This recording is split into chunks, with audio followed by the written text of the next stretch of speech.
Welcome to Timeless Terrors, Volume 1, a curated collection of classic Gothic and early 20th century horror stories, brought to life in one spine-chilling audiobook.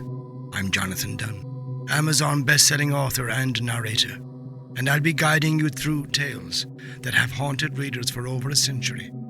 From the nightmarish transformation in The Metamorphosis, to the chilling suspense of Edgar Allan Poe's The Cask of Amontillado, and the cosmic horror of H.P. Lovecraft's Dagon.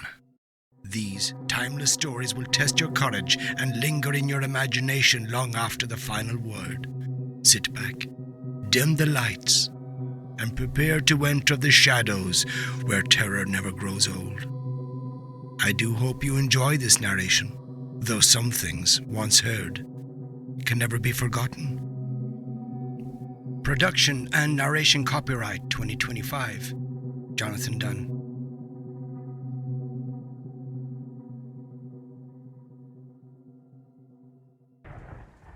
The Cask of Amontillado by Edgar Allan Poe. Narrated for you by Jonathan Dunne. Original publication year 1846. This work is in the public domain. Production and narration copyright 2025, Jonathan Dunne.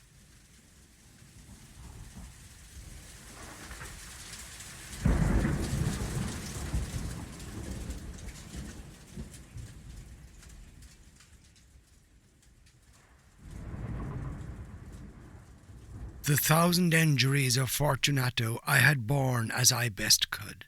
But when we ventured upon insult, I vowed revenge.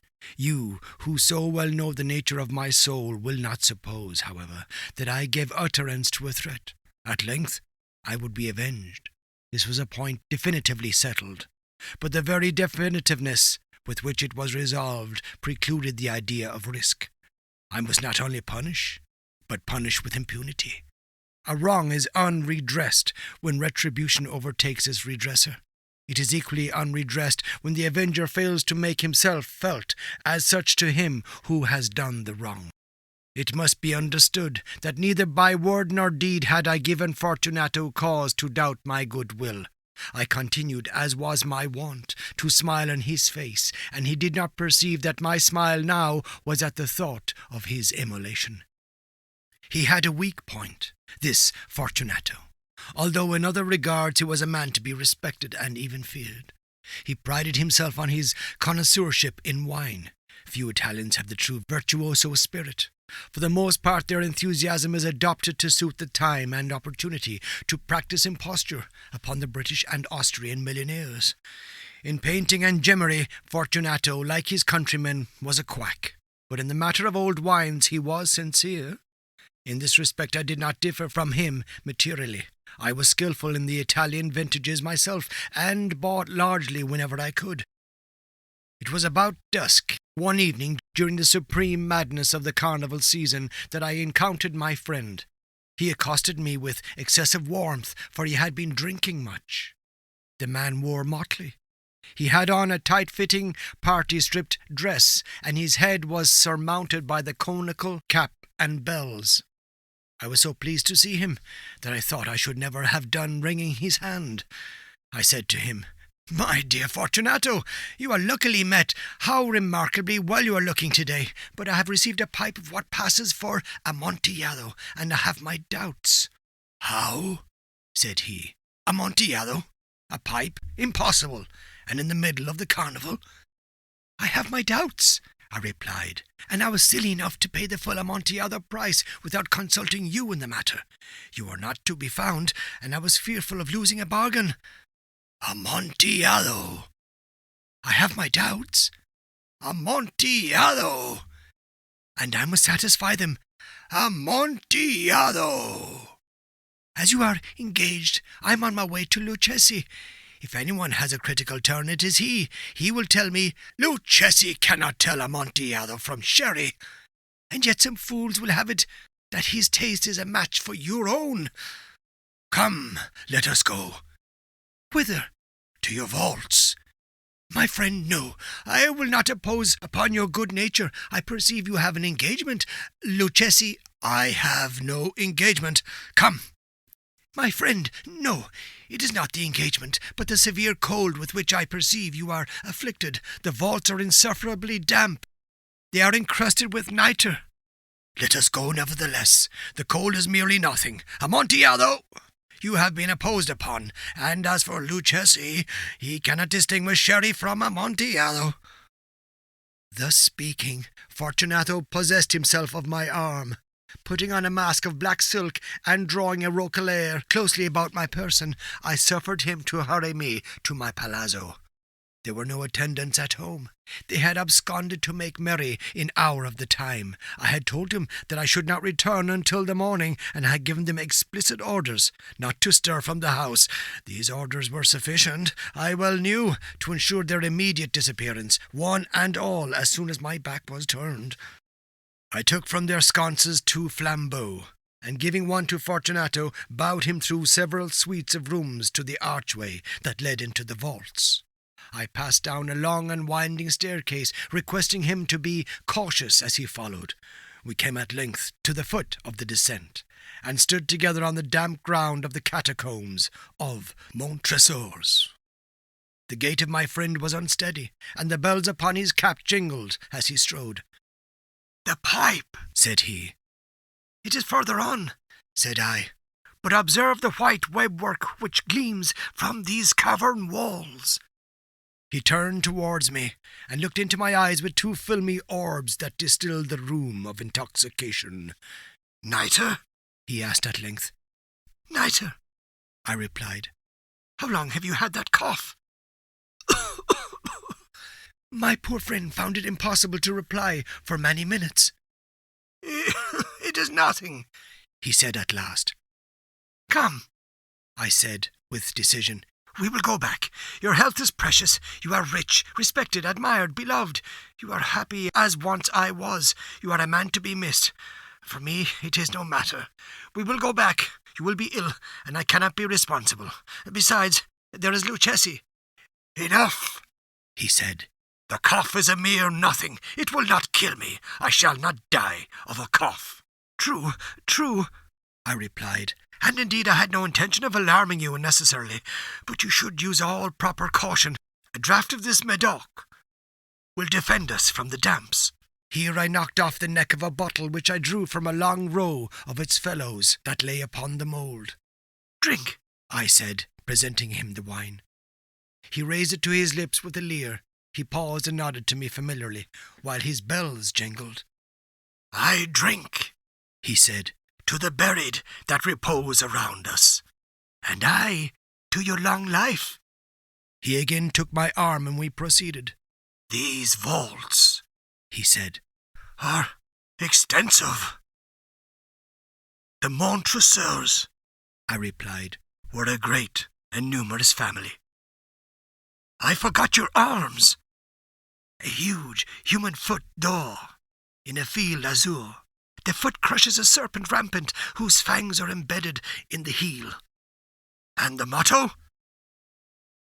"Nemo me iptuni lacessit." "Good," he said. The wine sparkled in his eyes and the bells jingled. My own fancy grew warm with the Medoc. We had passed through walls of piled bones, with casks and puncheons intermingling into the inmost recesses of the catacombs. I paused again, and this time I made bold to seize Fortunato by an arm above the elbow. "The nitre," I said. "See, it increases. It hangs like moss upon the vaults. We are below the river's bed. The drops of moisture trickle among the bones. Come, we will go back here. It is too late. Your cough, it is nothing," he said. "Let us go on. But first, another draught of the Medoc." I broke and reached with a flagon of de Grave. He emptied it at a breath. His eyes flashed with a fierce light. He laughed and threw the bottle upwards with a gesticulation I did not understand. I looked at him in surprise. He repeated the movement, a grotesque one. "You do not comprehend?" he said. "Not I," I replied. "Then you are not of the Brotherhood." "How?" "You are not of the Masons." Yes, I said. Yes. "You? Impossible." A mason? A mason, I replied. A sign. A sign, he said. It is this. I answered, producing a trowel from beneath the folds of my roquelaire. You jest, he exclaimed, recoiling a few paces. But let us proceed to the Amontillado. Be it so, I said, replacing the tool beneath the cloak and again offering him my arm. He leaned upon it heavily. We continued our route in search of the Amontillado. We passed through a range of low arches, descended, passed on, and descending again, arrived at a deep crypt, in which the foulness of the air caused our flambeaux rather to glow than flame. At the most remote end of the crypt, there appeared another less spacious. Its walls had been lined with human remains, piled to the vault overhead in the fashion of the great catacombs of Paris. 3 sides of this interior crypt were still ornamented in this manner. From the fourth the bones had been thrown down and lay promiscuously upon the earth, forming at one point a mound of some size. Within the wall thus exposed by the displacing of the bones, we perceived a still interior recess, in depth about 4 feet, in width 3, in height 6 or 7. It seemed to have been constructed for no especial use in itself, but formed merely the interval between 2 of the colossal supports of the roof of the catacombs, and was backed by one of their circumscribing walls of solid granite. It was in vain that Fortunato, uplifting his dull torch, endeavoured to pry into the depths of the recess. Its termination the feeble light did not enable us to see. "Proceed," I said. "Herein is the Amontillado. As for Lucchesi, he is an ignoramus," interrupted my friend, as he stepped unsteadily forward, while I followed immediately at his heels. In an instant he had reached the extremity of the niche, and finding his progress arrested by the rock, stood stupidly bewildered. A moment more, and I had fettered him to the granite. In its surface were 2 iron staples, distant from each other about 2 feet, horizontally. From one of these depended a short chain, from the other a padlock. Throwing the links about his waist, it was but the work of a few seconds to secure it. He was too much astounded to resist. Withdrawing the key, I stepped back from the recess. "Pass your hand," I said, "over the wall. You cannot help feeling the nitre. Indeed, it is very damp. Once more, let me implore you to return." "No? Then I must positively leave you, but I must first render you all the little attentions in my power." "The Amontillado!" ejaculated my friend, not yet recovered from his astonishment. "True," I replied. "The Amontillado." As I said these words, I busied myself among the pile of bones, which I have before spoken. Throwing them aside, I soon uncovered a quantity of building stone and mortar. With these materials, and with the aid of my trowel, I began vigorously to wall up the entrance of the niche. I had scarcely laid the first tier of my masonry when I discovered that the intoxication of Fortunato had in a great measure worn off. The earliest indication I had of this was a low, moaning cry from the depth of the recess. It was not the cry of a drunken man. There was then a long and obstinate silence.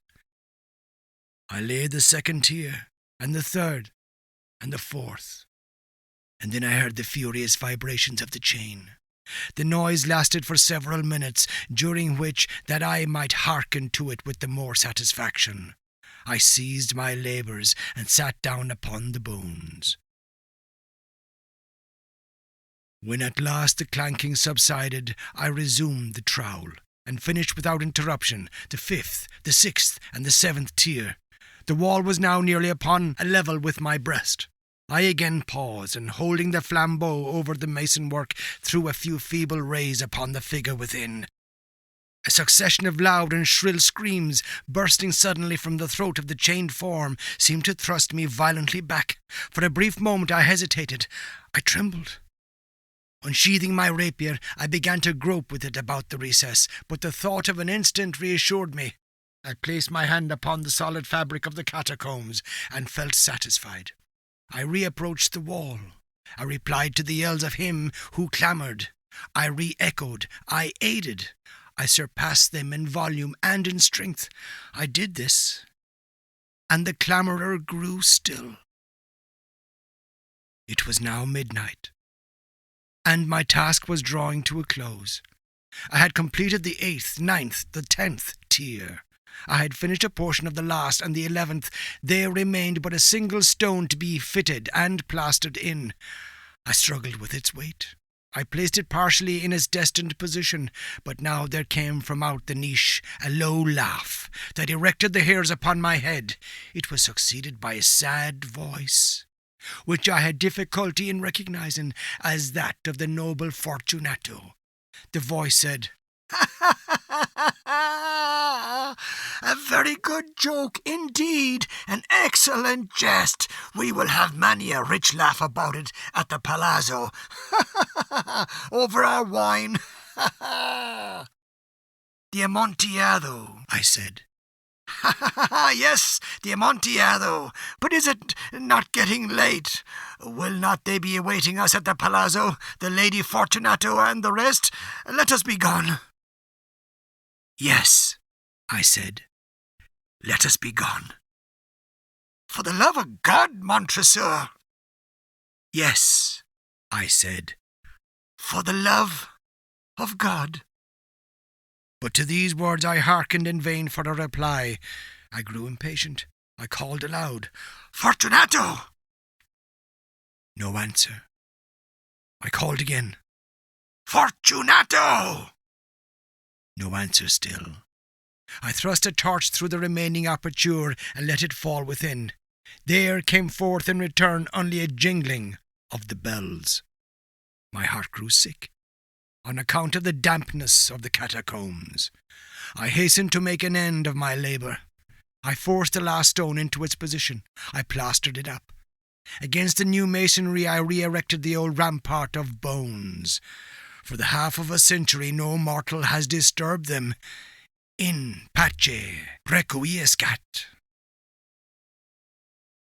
The end.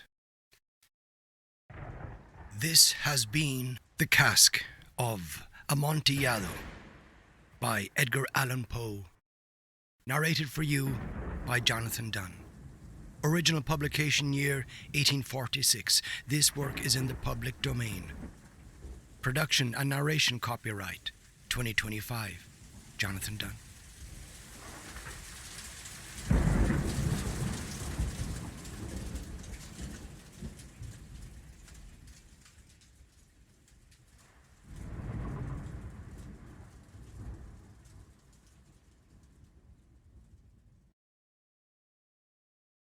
Dracula's Guest by Bram Stoker. Narrated for you by Jonathan Dunne. Original publication year 1914. This work is in the public domain. Production and narration copyright 2025. Jonathan Dunne.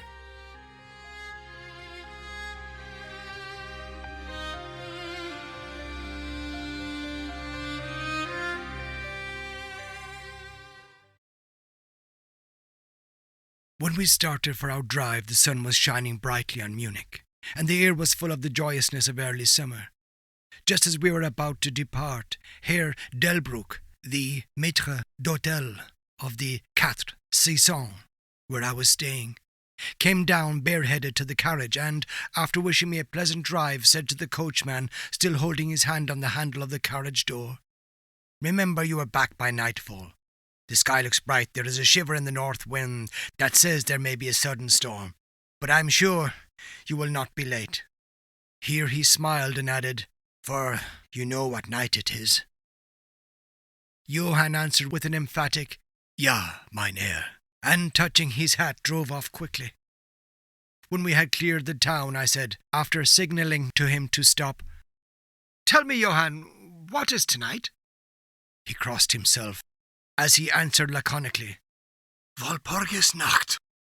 Then he took out his watch, a great old-fashioned German silver thing as big as a turnip, and looked at it, with his eyebrows gathered together and a little impatient shrug of his shoulders. I realized that this was his way of respectfully protesting against the unnecessary delay, and sank back in the carriage, merely motioning him to proceed. He started off rapidly, as if to make up for lost time. Every now and then the horses seemed to throw up their heads and sniff the air suspiciously.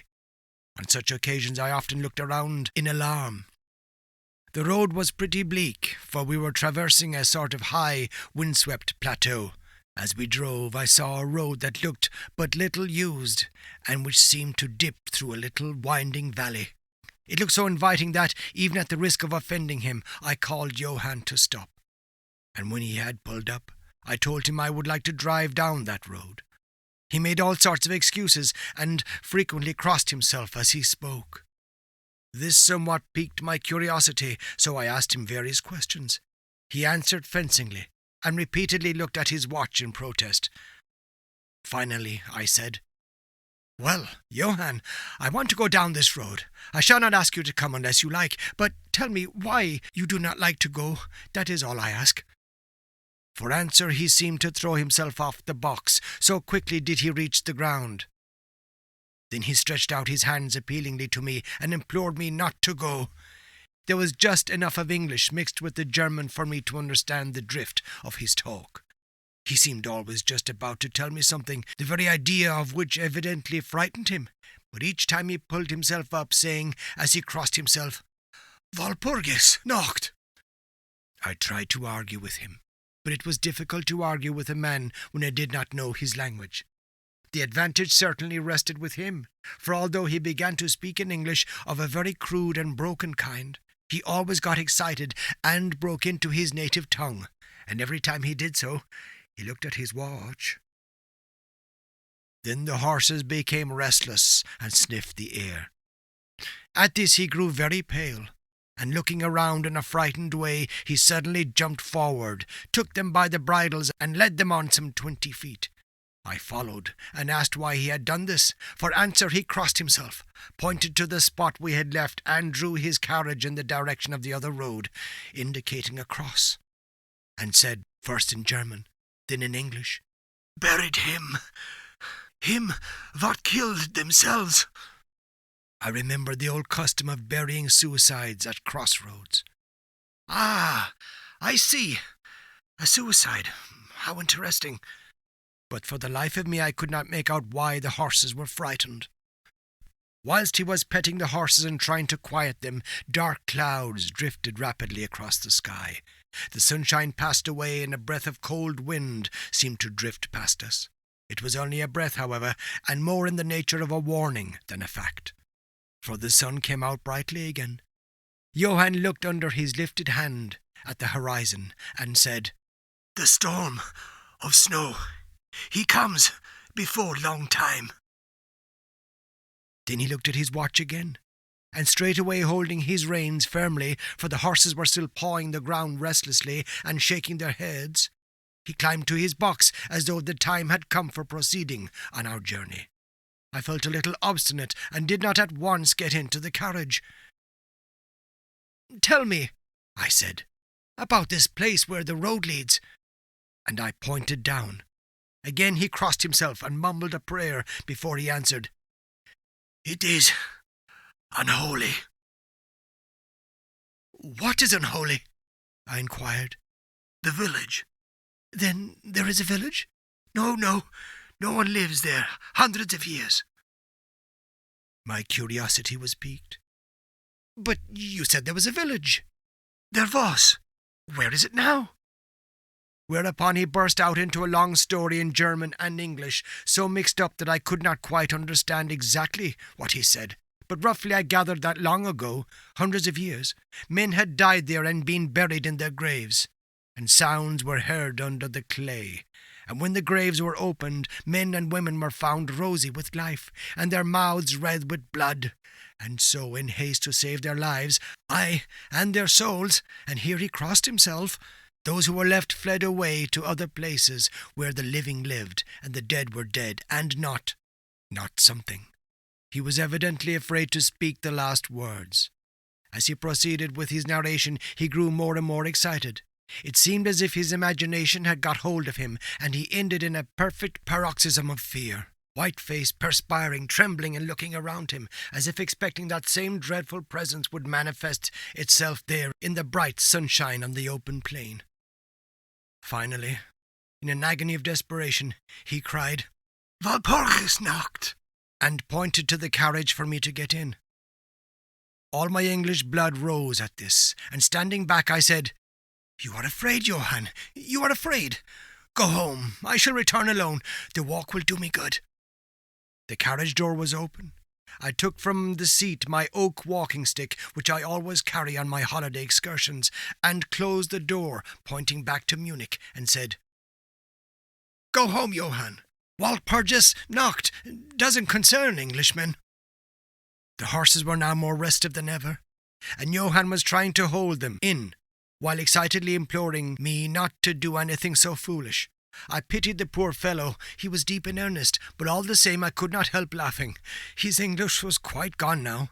In his anxiety he had forgotten that his only means of making me understand was to talk my language, so he jabbered away in his native German. It began to be a little tedious. After giving the direction, "Home," I turned to go down the crossroad into the valley. With a despairing gesture, Johann turned his horses towards Munich.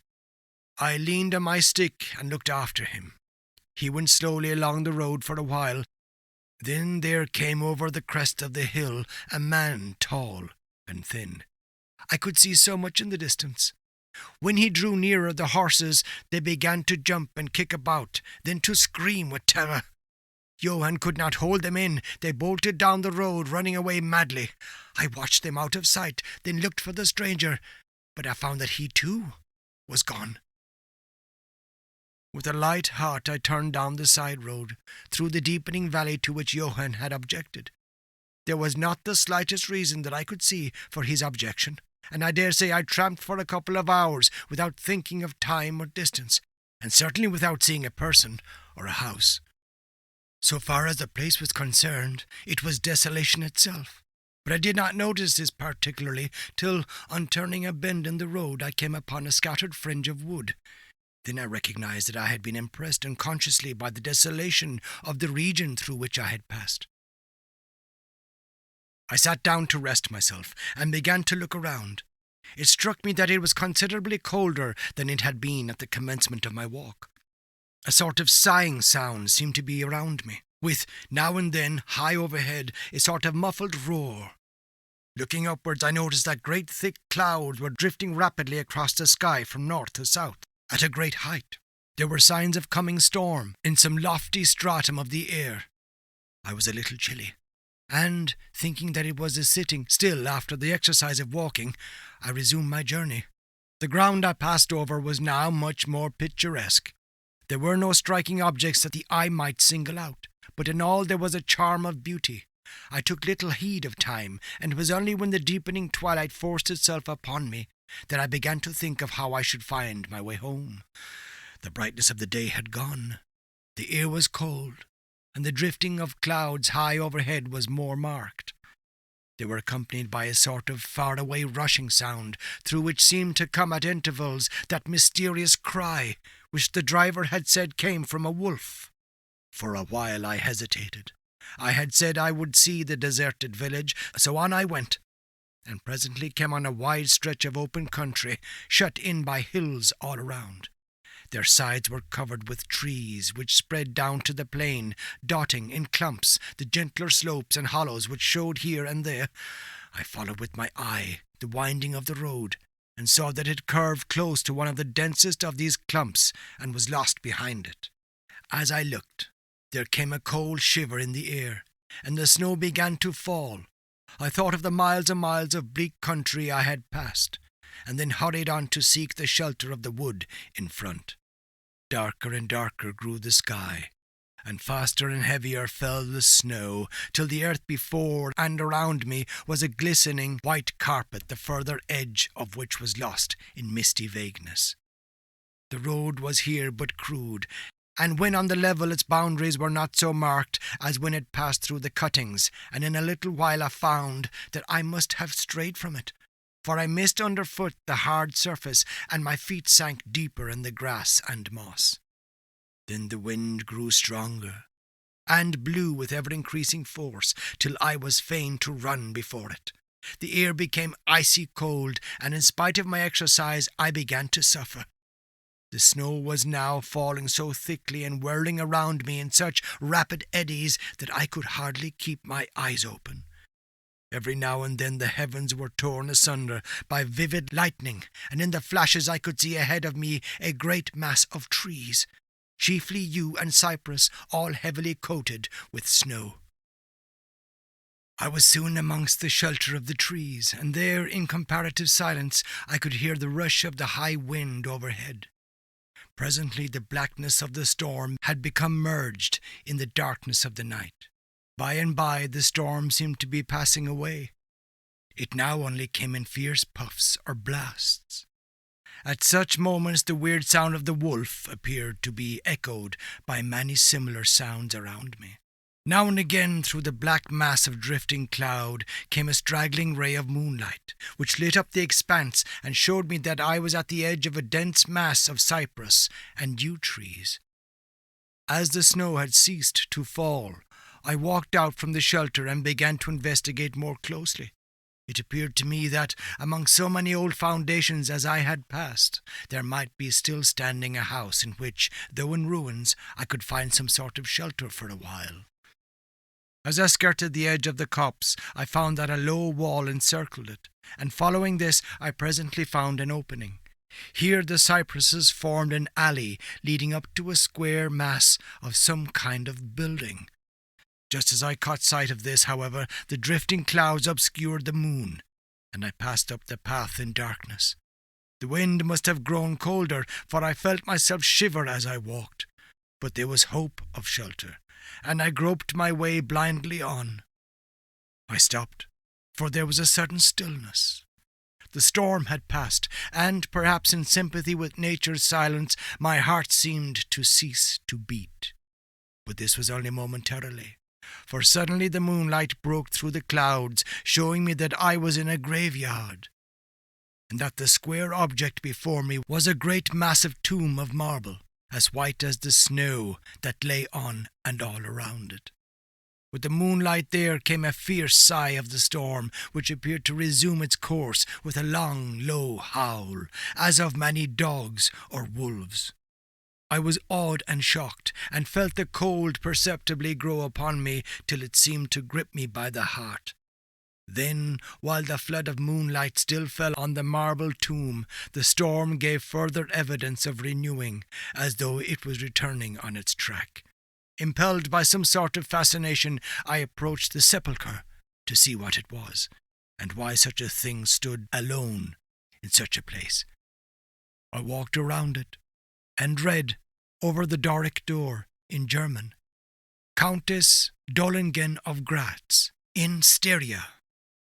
On the top of the tomb, seemingly driven through the solid marble, for the structure was composed of a few vast blocks of stone, was a great iron spike or stake. On going to the back I saw, graven in great Russian letters, "The dead travel fast." There was something so weird and uncanny about the whole thing that it gave me a turn and made me feel quite faint. I began to wish for the first time that I had taken Johann's advice. Here a thought struck me, which came under almost mysterious circumstances and with a terrible shock. This was Walpurgis Night. Walpurgis Night, when, according to the belief of millions of people, the devil was abroad. When the graves were opened and the dead came forth and walked, when all evil things of earth and air and water held revel. This very place the driver had specially shunned. This was the depopulated village of centuries ago. This was where the suicide lay, and this was the place where I was alone, unnamed, shivering with cold in a shroud of snow, with a wild storm gathering again upon me. It took all my philosophy, all the religion I had been taught, all my courage, not to collapse in a paroxysm of fright. And now a perfect tornado burst upon me. The ground shook as though thousands of horses thundered across it, and this time the storm bore on its icy wings, not snow, but great hailstones, which drove with such violence that they might have come from the thongs of Balearic slingers. Hailstones that beat down leaf and branch and made the shelter of the cypresses of no more avail than though their stems were standing corn. At the first I had rushed to the nearest tree, but I was soon fain to leave it and seek the only spot that seemed to afford refuge, the deep Doric doorway of the marble tomb. There, crouching against the massive bronze door, I gained a certain amount of protection from the beating of the hailstones, for now they only drove against me as they ricocheted from the ground and the side of the marble. As I leaned against the door, it moved slightly and opened inwards. The shelter of even a tomb was welcome in that pitiless tempest, and I was about to enter it when there came a flash of forked lightning that lit up the whole expanse of the heavens. In the instant, as I am a living man, I saw, as my eyes were turned into the darkness of the tomb, a beautiful woman, with rounded cheeks and red lips, seemingly sleeping on a bier. As the thunder broke overhead, I was grasped as by the hand of a giant and hurled out into the storm. The whole thing was so sudden that, before I could realize the shock, moral as well as physical, I found the hailstones beating me down. At the same time, I had a strange dominating feeling that I was not alone. I looked towards the tomb. Just then, there came another blinding flash, which seemed to strike the iron stake that surmounted the tomb and to pour through to the earth, blasting and crumbling the marble as if in a burst of flame. The dead woman rose for a moment of agony, while she was lapped in the flame, and her bitter scream of pain was drowned in the thunder crash. The last thing I heard was this mingling of dreadful sound, as again I was seized in the giant grasp and dragged away, while the hailstones beat on me, and the air around me seemed reverberant with the howling of wolves. The last sight that I remembered was a vague, white, moving mass, as if all the graves around me had sent out the phantoms of their sheeted dead, and that they were closing in on me through the white cloudiness of the driving hail. Gradually there came a sort of vague beginning of consciousness, then a sense of weariness that was dreadful. For a time I remembered nothing, but slowly my senses returned. My feet seemed positively racked with pain, yet I could not move them. They seemed to be numbed. There was an icy feeling at the back of my neck and all down my spine, and my ears, like my feet, were dead, yet in torment. But there was in my breast a sense of warmth, which was, by comparison, delicious. It was as a nightmare, a physical nightmare, if one may use such an expression, for some heavy weight on my chest made it difficult for me to breathe.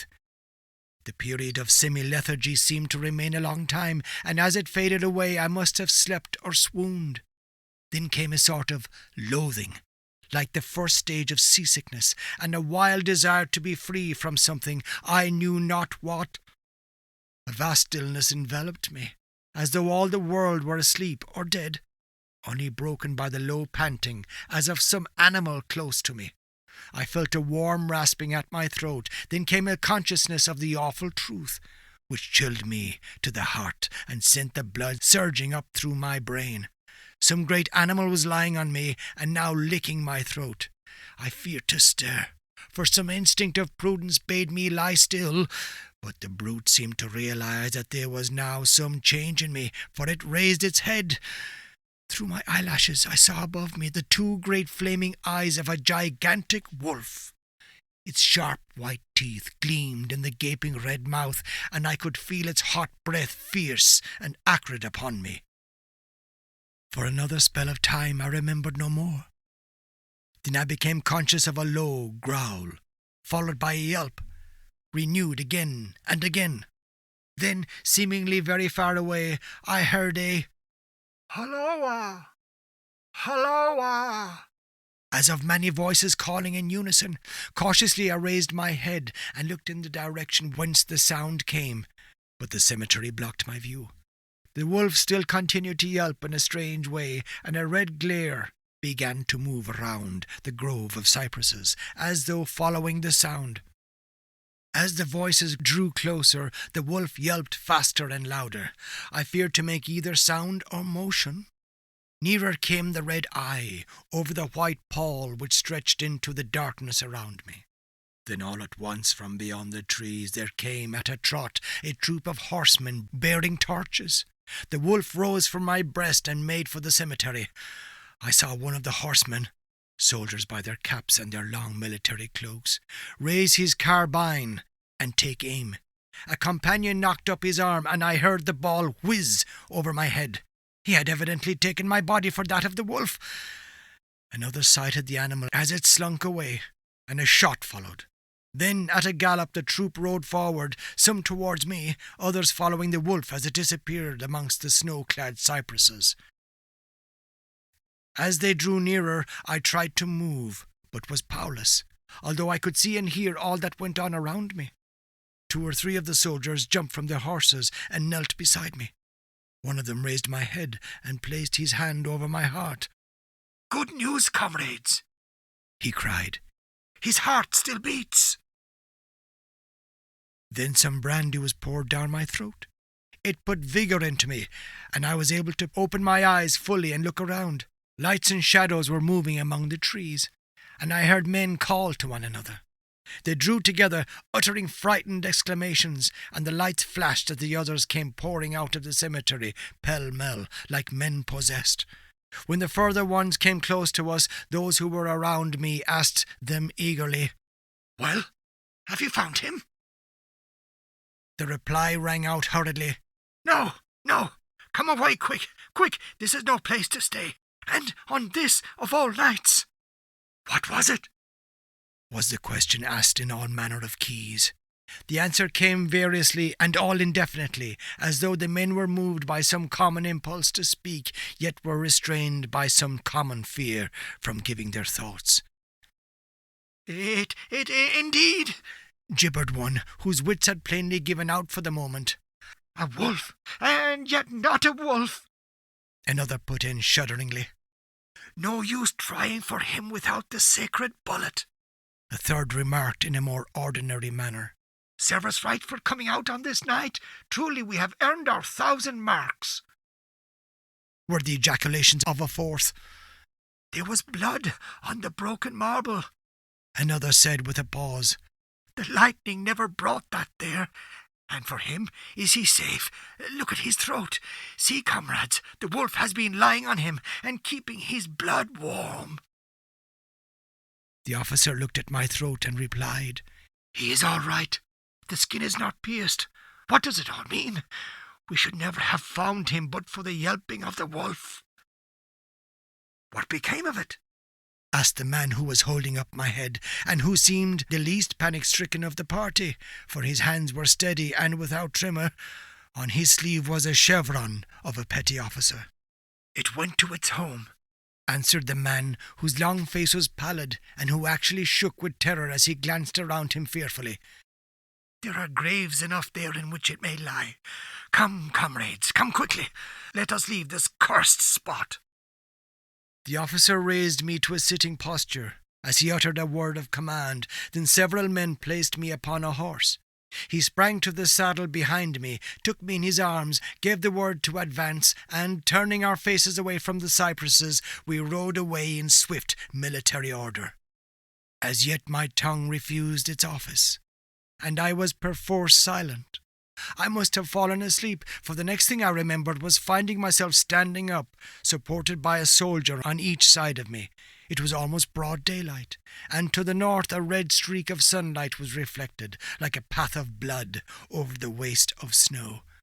The officer was telling the men to say nothing of what they had seen, except that they found an English stranger, guarded by a large dog. "Dog? That was no dog," cut in the man who had exhibited such fear. "I think I know a wolf when I see one." The young officer answered calmly, "I see a dog." "Dog?" reiterated the other ironically. It was evident that his courage was rising with the sun, and, pointing to me, he said, "Look at his throat. Is that the work of a dog, master?" Instinctively I raised my hand to my throat, and as I touched it I cried out in pain. The men crowded around to look, some stooping down from their saddles, and again there came the calm voice of the young officer. "A dog, as I said.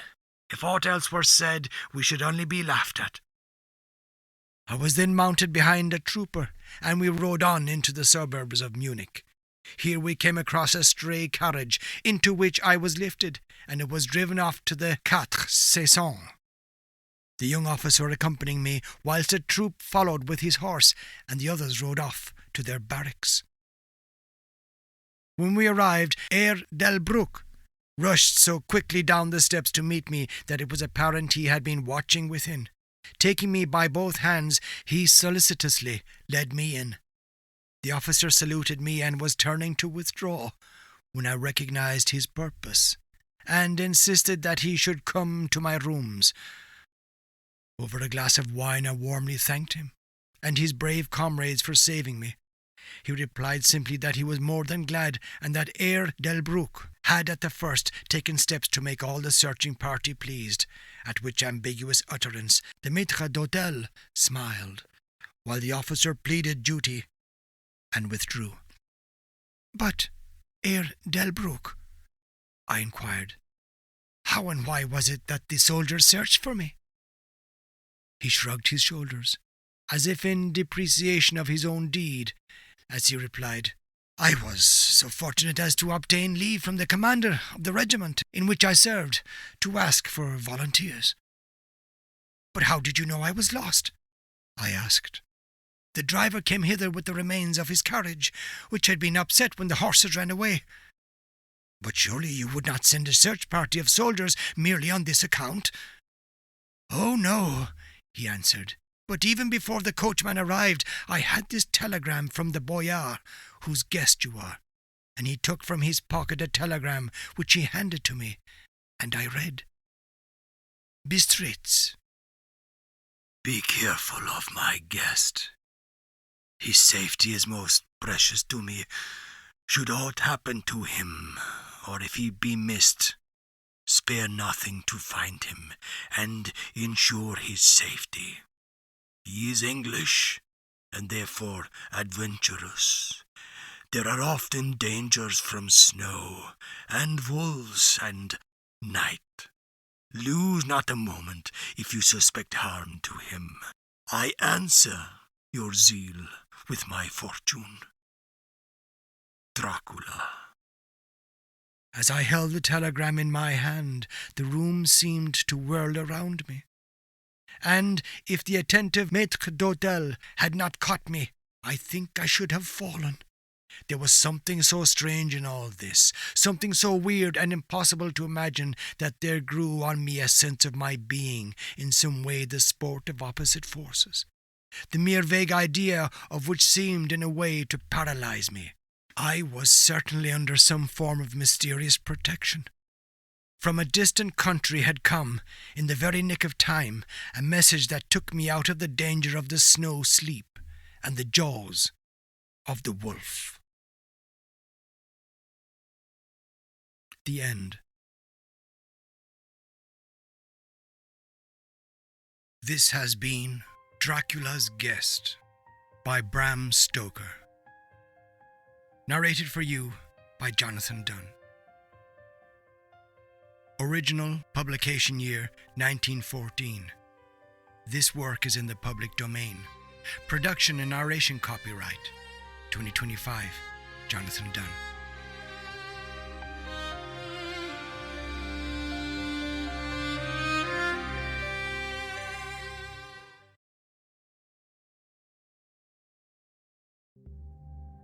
Dagon by H.P. Lovecraft.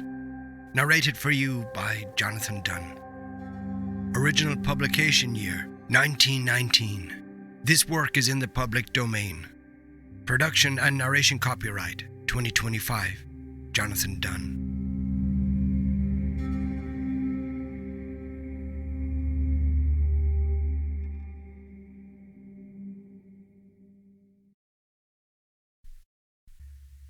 I am writing this under an appreciable mental strain, since by tonight I shall be no more. Penniless, and at the end of my supply of the drug which alone makes life endurable, I can bear the torture no longer. I shall cast myself from this garret window into the squalid street below. Do not think from my slavery to morphine that I am a weakling or a degenerate. When you have read these hastily scrawled pages, you may guess, though never fully realize, why it is that I must have forgetfulness or death. It was in one of the most open and least frequented parts of the broad Pacific that the packet of which I was supercargo fell a victim to the German sea raider. The Great War was then at its very beginning, and that the ocean forces of the Hun had not completely sunk to their later degradation, so that our vessel was made a legitimate prize, whilst we of her crew were treated with all of the fairness and consideration due us as naval prisoners. So liberal, indeed, was the discipline of our captors that 5 days after we were taken that I managed to escape alone in a small boat with water and provisions for a good length of time. When I finally found myself adrift and free, I had but little idea of my surroundings. Never a competent navigator, I could only guess vaguely by the sun and stars that I was somewhat south of the equator. Of the longitude I knew nothing, and no island or coastline was in sight. The weather kept fair, and for uncounted days I drifted aimlessly beneath the scorching sun, waiting either for some passing ship or to be cast on the shores of some habitable land. But neither ship nor land appeared, and I began to despair in my solitude upon the heaving vastness of unbroken blue. The change happened whilst I slept. Its details I shall never know, for my slumber, though troubled and dream-infested, was continuous. When at last I awaked, it was to discover myself half-sucked into a slimy expanse of hellish black mire, which extended about me in monotonous undulations as far as I could see, and in which my boat lay grounded some distance away.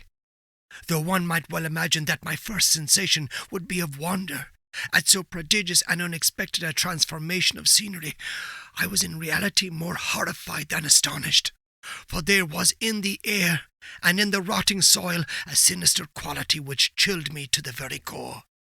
The region was putrid with the carcasses of decaying fish, and of other less describable things which I saw protruding from the nasty mud of the unending plain. Perhaps I should not hope to convey in mere words the unutterable hideousness that can dwell in absolute silence and barren immensity. There was nothing within hearing, and nothing in sight save a vast reach of black slime, yet the very completeness of the stillness and the homogeneity of the landscape oppressed me with a nauseating fear.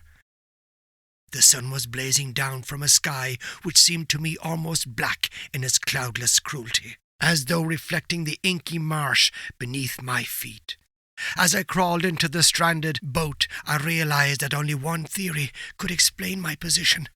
Though some unprecedented volcanic upheaval, a portion of the ocean floor must have been thrown to the surface, exposing regions which for innumerable millions of years had lain hidden under unfathomable watery depths. So great was the extent of the new land which had risen beneath me that I could not detect the faintest noise of the surging ocean, strain my ears as I might, nor were there any sea-fowl to prey upon the dead things. For several hours I sat thinking or brooding in the boat, which lay upon its side and afforded me a slight shade as the sun moved across the heavens. As the day progressed, the ground lost some of its stickiness, and seemed likely to dry sufficiently for travelling purposes in a short time. That night I slept but little, and the next day I made for myself a pack containing food and water, preparatory to an overland journey in search of the vanished sea and possible rescue.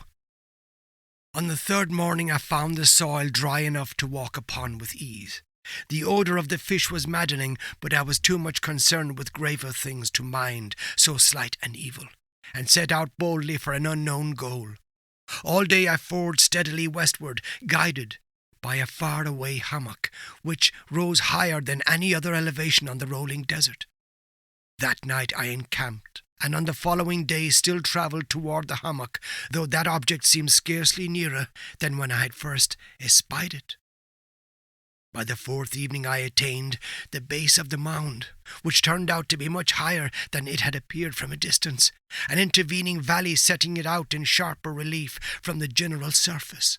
Too weary to ascend, I slept in the shadow of the hill. I know not why my dreams were so wild that night, but ere the waning and fantastically gibbous moon had risen far above the eastern plain, I was awake in a cold perspiration, determined to sleep no more. Such visions as I had experienced were too much for me to endure again, and in the glow of the moon I saw how unwise I had been to travel by day. Without the glare of the parching sun, my journey would have cost me less energy. Indeed, I now felt quite able to perform the ascent, which had deterred me at sunset. Picking up my pack, I started for the crest of the eminence. I have said that the unbroken monotony of the rolling plain was a source of vague horror to me, but I think my horror was greater when I gained the summit of the mound and looked down the other side into an immeasurable pit or canyon, whose black recesses the moon had not yet soared high enough to illumine. I felt myself on the edge of the world, peering over the rim into a fathomless chaos of eternal night. Through my terror ran curious reminiscences of Paradise Lost, and of Satan's hideous climb through the unfashioned realms of darkness. As the moon climbed higher in the sky, I began to see that the slopes of the valley were not quite so perpendicular as I had imagined. Ledges and outcroppings of rock afforded fairly easy footholds for a descent, whilst after a drop of a few 100 feet the declivity became very gradual. Urged on by an impulse which I cannot definitely analyze, I scrambled with difficulty down the rocks and stood on the gentler slope beneath, gazing into the Stygian deeps where no light had yet penetrated.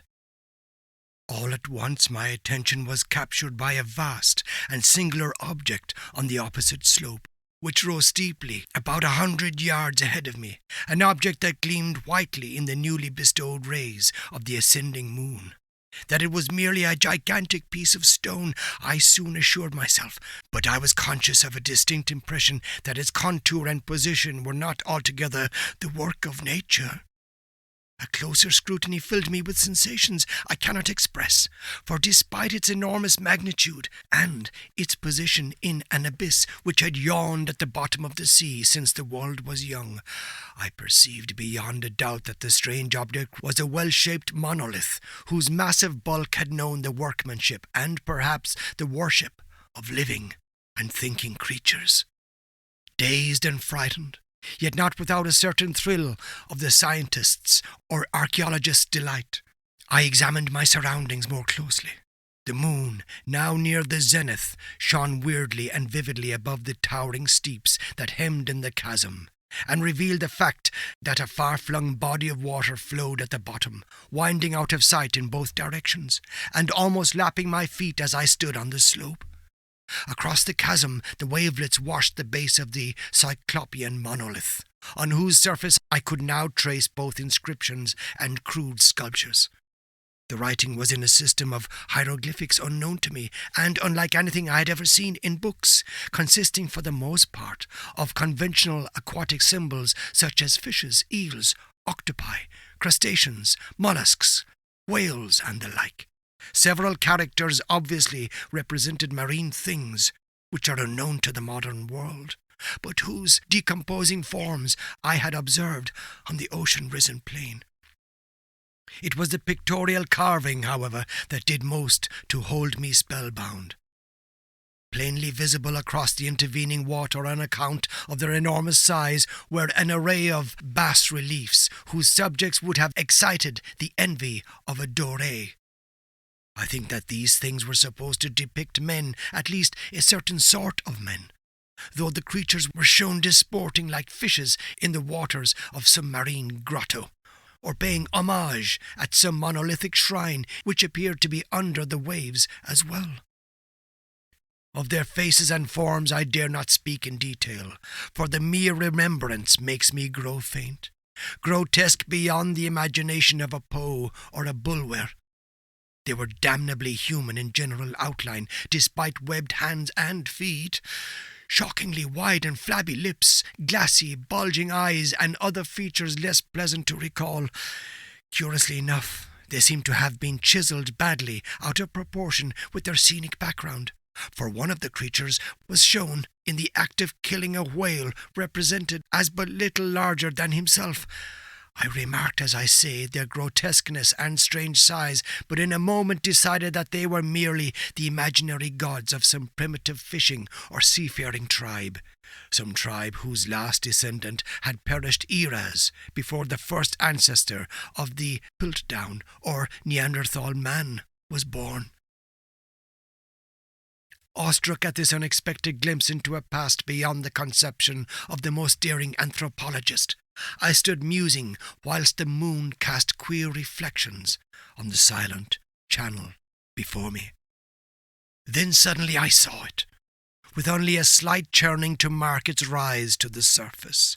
The thing slid into view above the dark waters, vast, Polyphemus-like, and loathsome. It darted like a stupendous monster of nightmares to the monolith, about which it flung its gigantic scaly arms. The while it bowed its hideous head and gave vent to certain measured sounds. I think I went mad then. Of my frantic ascent of the slope and cliff, and of my delirious journey back to the stranded boat, I remember little. I believe I sang a great deal, and laughed oddly when I was unable to sing. I have indistinct recollections of a great storm some time after I reached the boat. At any rate, I know that I heard peals of thunder and other tones which nature utters only in her wildest moods. When I came out of the shadows, I was in a San Francisco hospital, brought thither by the captain of the American ship which had picked up my boat in mid-ocean. In my delirium I had said much, but found that my words had been given scant attention. Of any land upheaval in the Pacific my rescuers knew nothing, nor did I deem it necessary to insist upon a thing which I knew they could not believe. Once I sought out a celebrated ethnologist and amused him with peculiar questions regarding the ancient Philistine legend of Dagon, the fish god. But soon perceiving that he was hopelessly conventional, I did not press my inquiries. It is at night, especially when the moon is gibbous and waning, that I see the thing. I tried morphine, but the drug has given me only transient surcease, and has drawn me into its clutches as a hopeless slave. So now I am to end it all, having written a full account for the information or the contemptuous amusement of my fellow men. Often I ask myself if it could not all have been a pure phantasm, a mere freak of fever, as I lay sun-stricken and raving in the open boat after my escape from the German man-of-war. This I ask myself, but ever does there come before me a hideously vivid vision in reply. I cannot think of the deep sea without shuddering at the nameless things that may at this very moment be crawling and floundering on its slimy bed, worshipping their ancient stone idols and carving their own detestable likenesses on submarine obelisks of water-soaked granite. I dream of a day when they may rise above the billows, to drag down in their reeking talons the remnants of puny, war-exhausted mankind, of a day when the land shall sink and the dark ocean floor ascend amidst universal pandemonium. The end is near.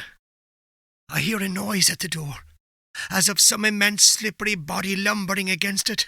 It shall not find me. God, that hand! The window! The window! The end. This has been Dagon by H.P. Lovecraft.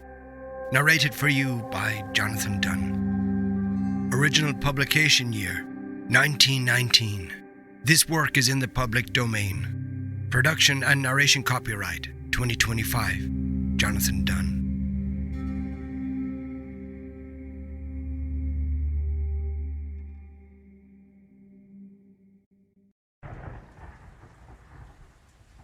The Damned Thing.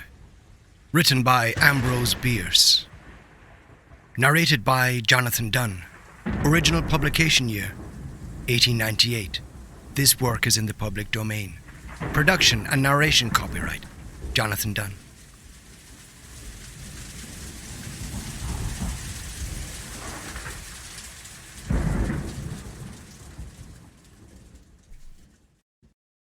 One. By the light of a tallow candle, which had been placed on one end of a rough table, a man was reading something written in a book. It was an old account book, greatly worn, and the writing was not apparently very legible, for the man sometimes held the page close to the flame of the candle to get a stronger light upon it. The shadow of the book would then throw into obscurity a half of the room, darkening a number of faces and figures. For besides the reader, 8 other men were present. 7 of them sat against the rough log walls, silent and motionless, and the room being small, not very far from the table. By extending an arm, any one of them could have touched the 8th man, who lay on the table, face upward, partly covered by a sheet, his arms at his sides. He was dead. The man with the book was not reading aloud, and no one spoke. All seemed to be waiting for something to occur. The dead man only was without expectation. From the blank darkness outside came in through the aperture that served for a window all the ever unfamiliar noises of night in the wilderness, the long, nameless note of a distant coyote, the still pulsing thrill of tireless insects in trees, strange cries of night birds, so different from those of the birds of day, the drone of great blundering beetles, and all that mysterious chorus of small sounds that seem always to have been half heard when they have suddenly ceased, as if conscious of an indiscretion. But nothing of all this was noted in that company. Its members were not overmuch addicted to idle interest in matters of no practical importance. That was obvious in every line of their rugged faces, obvious even in the dim light of the single candle. They were evidently men of the vicinity, farmers and woodmen. The person reading was a trifle different. One would have said of him that he was of the world, albeit there was that in his attire which attested a certain fellowship with the organisms of his environment. His coat would hardly have passed muster in San Francisco. His footgear was not of urban origin, and the hat that lay by him on the floor, he was the only one uncovered, was such that if one had considered it as an article of mere personal adornment, he would have missed its meaning. In countenance, the man was rather prepossessing, with just a hint of sternness, though that he may have assumed or cultivated as appropriate to one in authority, for he was a coroner. It was by virtue of his office that he had possession of the book in which he was reading. It had been found among the dead man's effects in his cabin, where the inquest was now taking place. When the coroner had finished reading, he put the book into his breast pocket. At that moment the door was pushed open, and a young man entered. He, clearly, was not of mountain birth and breeding. He was clad as those who dwell in cities. His clothing was dusty, however, as from travel. He had, in fact, been riding hard to attend the inquest. The coroner nodded. No one else greeted him. "We have waited for you," said the coroner. "It is necessary to have done with this business tonight." The young man smiled. "I am sorry to have kept you," he said. "I went away, not to evade your summons, but to post to my newspaper an account of what I suppose I am called back to relate." The coroner smiled. "The account that you posted to your newspaper," he said, "differs probably from that which you will give here under oath." "That," replied the other, rather hotly and with a visible flush, "is as you choose. I used manifold paper and have a copy of what I sent. It was not written as news, for it is incredible, but as fiction. It may go as part of my testimony under oath." "But you say it is incredible?" "That is nothing to you, sir. if I also swear that it is true." The coroner was apparently not greatly affected by the young man's manifest resentment. He was silent for some moments, his eyes upon the floor. The men about the sides of the cabin talked in whispers, but seldom withdrew their gaze from the face of the corpse. Presently the coroner lifted his eyes and said, "We will resume the inquest." The men removed their hats. The witness was sworn. "What is your name?" the coroner asked. "William Harker." "Age?" 27. "You know the deceased, Hugh Morgan?" "Yes." "You were with him when he died?" "Near him." "How did that happen? Your presence, I mean." "I was visiting him at this place to shoot and fish. A part of my purpose, however, was to study him and his odd solitary way of life. He seemed a good model for a character in fiction. I sometimes write stories." "I sometimes read them." "Thank you." "Stories in general, not yours." Some of the jurors laughed. Against a sombre background, humour shows high lights. Soldiers in the intervals of battle laugh easily, and a jest in the death chamber conquers by surprise. "Relate the circumstances of this man's death," said the coroner. "You may use any notes or memoranda that you please." The witness understood. Pulling a manuscript from his breast pocket, he held it near the candle, and turning to the leaves until he found the passage that he wanted, began to read. 2. The sun had already risen when we left the house. We were looking for quail, each with a shotgun, but we had only one dog. Morgan said that our best ground was beyond a certain ridge that he pointed out, and we crossed it by trail through the chaparral. On the other side was comparatively level ground, thickly covered with wild oats. As we emerged from the chaparral, Morgan was but a few yards in advance. Suddenly, we heard, at a little distance to our right, and partly in front, a noise as of some animal thrashing about in the bushes, which we could see were violently agitated. "We started a deer," I said. "I wish we had brought a rifle." Morgan, who had stopped and was intently watching the agitated chaparral, said nothing, but had cocked both barrels of his gun, and was holding it in readiness to aim. I thought him a trifle excited, which surprised me, for he had a reputation for exceptional coolness, even in moments of sudden and imminent peril. "Oh, come," I said. "You're not going to fill up a deer with quail shot, are you?" Still, he did not reply, but catching a sight of his face as he turned it slightly toward me, I was struck by the pallor of it. Then I understood that we had serious business on hand, and my first conjecture was that he had jumped a grizzly. I advanced to Morgan's side, cocking my piece as I moved, but Morgan was as attentive to the place as before. "What is it? Oh, what the devil is it?" I asked. "That damned thing," he replied, without turning his head. His voice was husky and unnatural. He trembled visibly. I was about to speak further when I observed the wild oats near the place of the disturbance moving in the most inexplicable way. I can hardly describe it. It seemed as if stirred by a streak of wind, which not only bent it, but pressed it down, crushed it so that it did not rise, and this movement was slowly prolonging itself directly towards us. Nothing that I had ever seen had affected me so strangely as this unfamiliar and unaccountable phenomenon, yet I am unable to recall my sense of fear. I remember, and tell it here, because, singularly enough, I recollected it then, that once, in looking carelessly out of an open window, I momentarily mistook a small tree close at hand for one of a group of larger trees at a little distance away.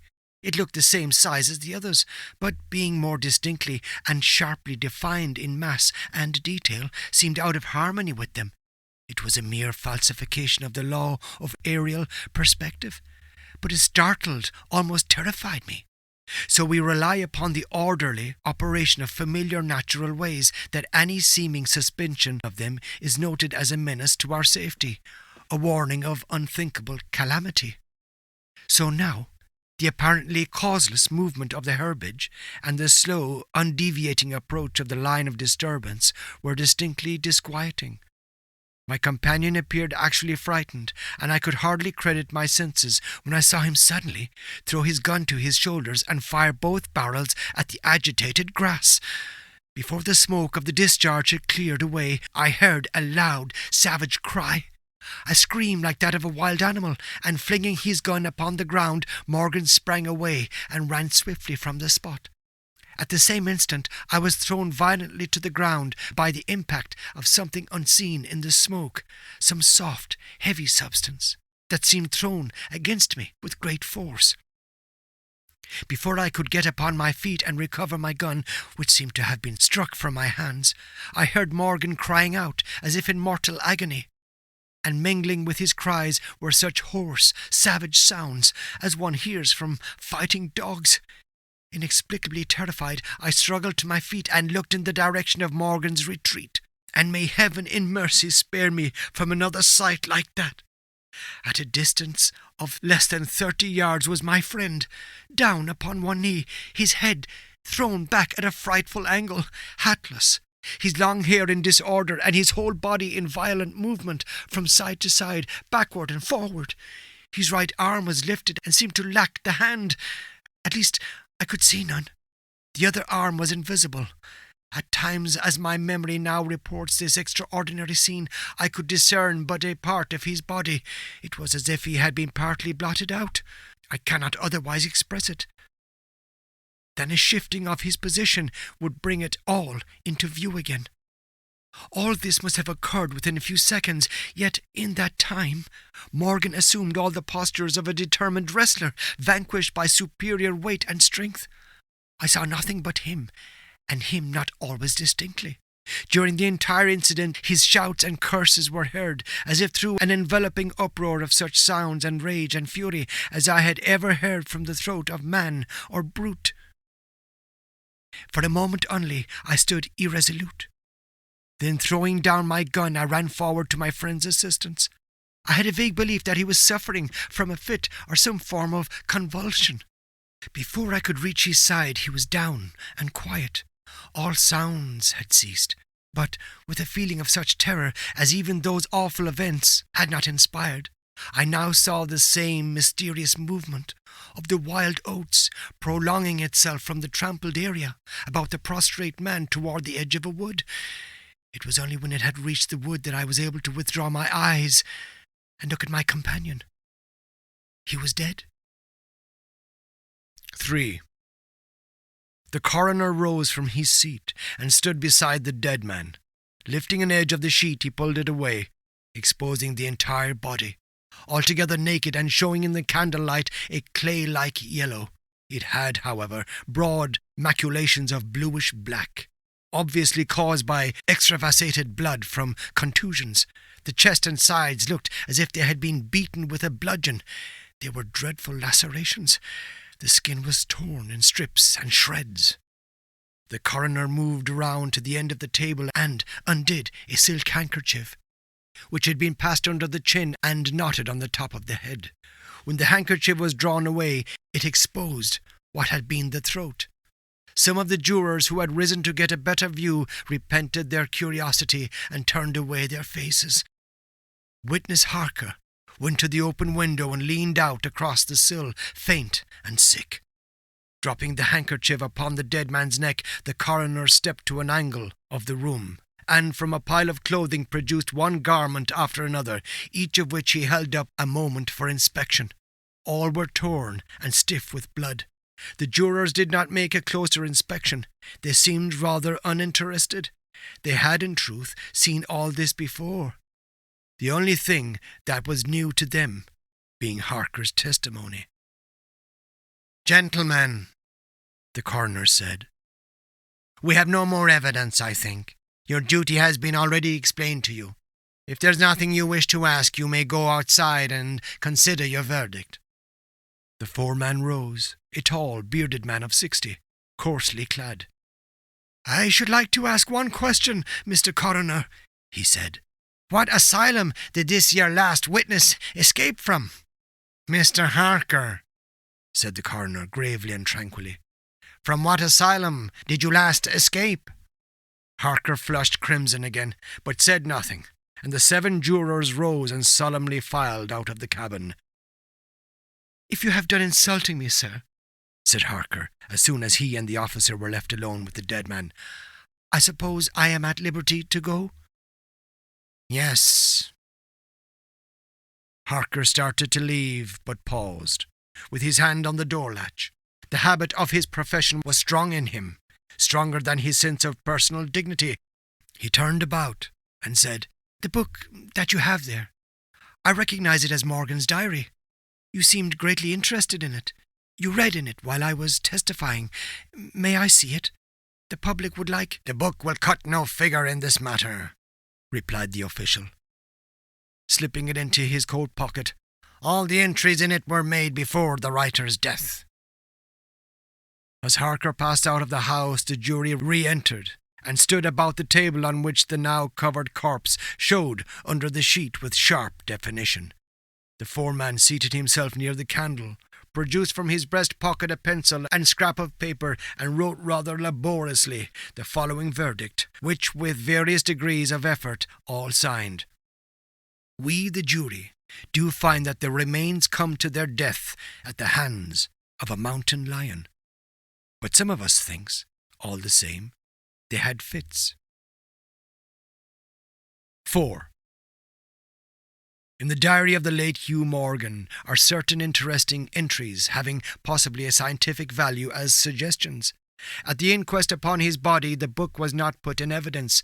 Possibly the coroner thought it was not worth while to confuse the jury. The date of the first of the entries mentioned cannot be ascertained. The upper part of the leaf is torn away. The part of the entry remaining is as follows. Would run in a half circle, keeping his head turned always toward the centre, and again he would stand still, barking furiously. At last he ran away into the brush as fast as he could go. I thought at first that he had gone mad, but on returning to the house found no other alteration in his manner than what was obviously due to fear of punishment. Can a dog see with his nose? Do odours impress some olfactory centre with images of the thing emitting them? September 2.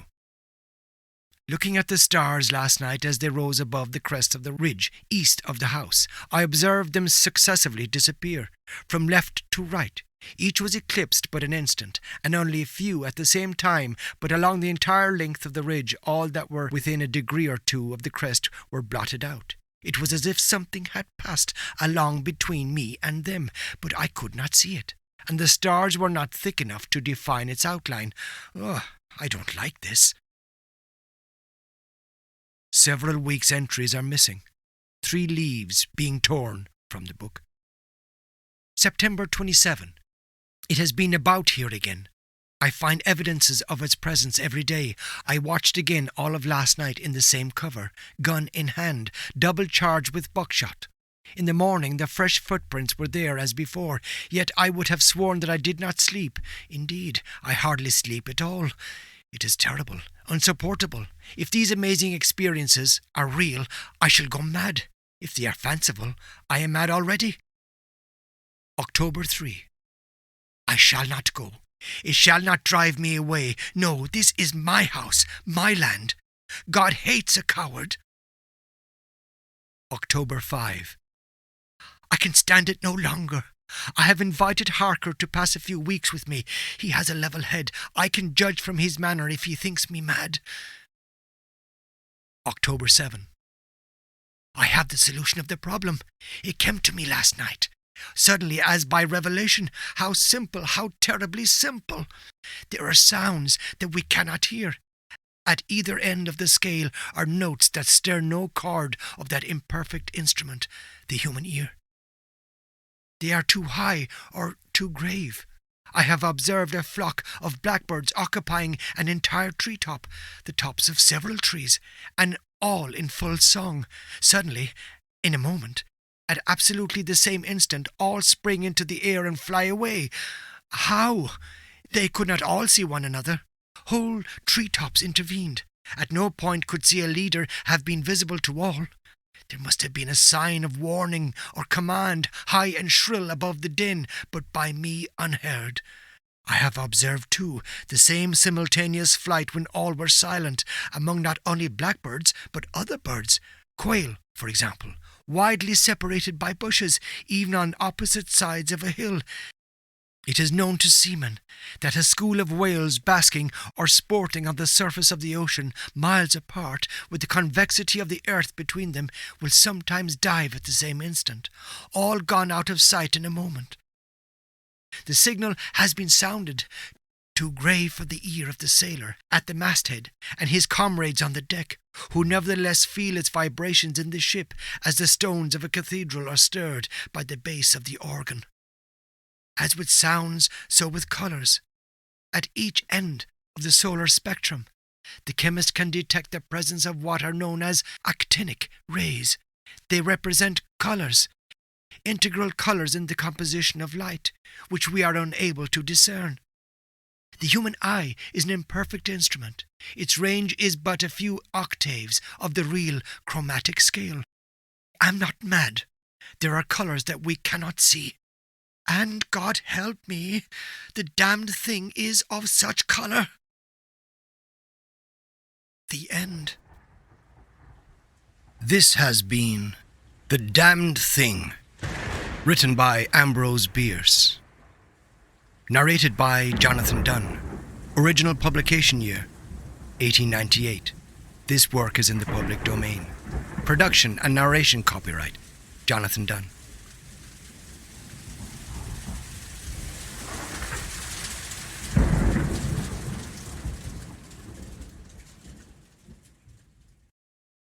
You've been listening to Timeless Terrors, Volume 1, a collection of classic horrors that prove some stories never die. Join me again for the next volume, as the shadows deepen and the terrors lurk. Production and narration copyright 2025, Jonathan Dunne.